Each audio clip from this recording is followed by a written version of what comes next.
I want to finish off this section with a look at one last theorem. This is called the Rank-Nullity Theorem.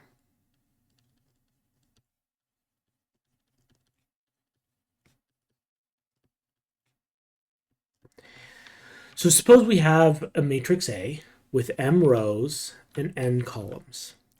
Then the rank of A plus the nullity of A is equal to n, which is the number of columns. Okay? Now we're not going to work out a formal proof, but we can, if we think about it, if we reflect upon the examples we've looked at, we can understand why this is true. Okay? So remember what the rank of A is. The rank of A is the number of non-zero rows in a matrix when it's in row echelon form or in reduced row echelon form. Each non-zero row will have a leading entry. So one way we could describe this is the number of rows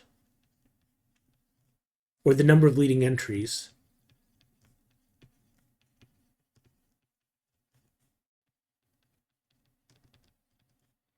when the matrix is in reduced row echelon form.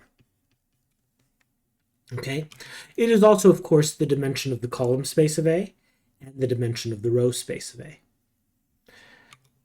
The nullity of A is the dimension of the null space of A. Now we've seen that the number of vectors we need for a basis for the null space of a matrix is related to the number of free variables we have, right? The dimension of the null space is equal to the number of free variables. So the nullity is just how many free variables the matrix has.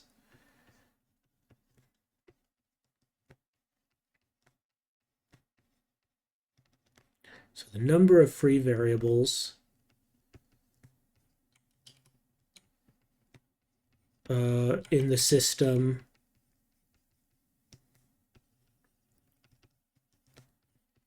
AX equals 0, the homogeneous system. Okay, that's equal to the nullity. Now, if we think about matrix A in row echelon form,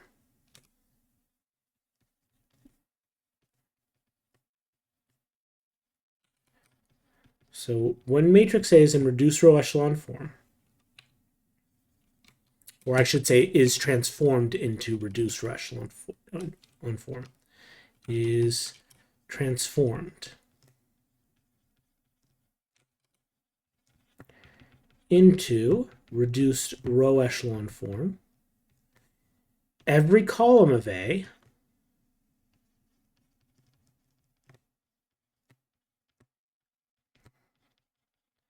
either has a leading entry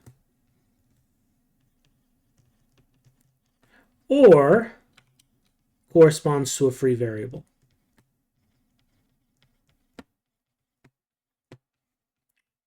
Right? It's either one or the other.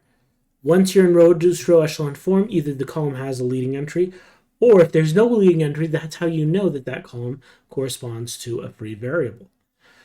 So this is just saying that the number of columns in the matrix with a leading entry plus the number of columns without a leading entry is all the columns. Okay? And so it's a pretty straightforward idea, but that's called the Rank-Nullity Theorem, and it relates the dimension of the row space and the column space of a matrix to the dimension of the null space of a matrix.